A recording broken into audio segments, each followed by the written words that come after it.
Hello friends, welcome to Jaya's kitchen. आज हम बनाएंगे काढ़ा जो कोरोना के टाइम में हर कोई यूज किया है।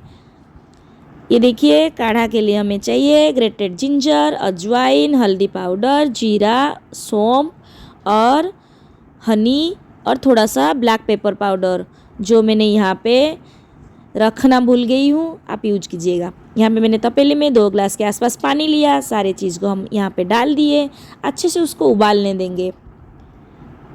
देखिए, ये हमारा जो है हल्का सा उबलने लग रहा है। उसको अच्छे से 5 to 10 मिनट अच्छे से उबलने देंगे। थोड़ा सा जैसे पानी कम हो गया हो तभी हमारा जो काढ़ा है वो रेडी हो गया। देखिए, मैंने यहाँ पे लिया हनी के साथ उसको अच्छे से मिक्स करके आप उसका आनंद ले सकते हैं।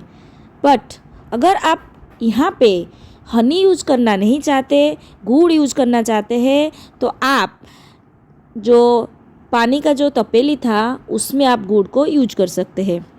देखिए, ये हमारा जो काढ़ा है रेडी हो गया है। एक इम्यूनिटी बूस्टर है। आपको कभी भी सर्दी खांसी हो तो आप इसको यूज कर सकते हैं, पी सकते हैं।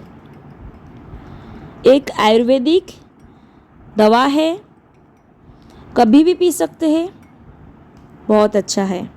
Please try this recipe. Thank you so much.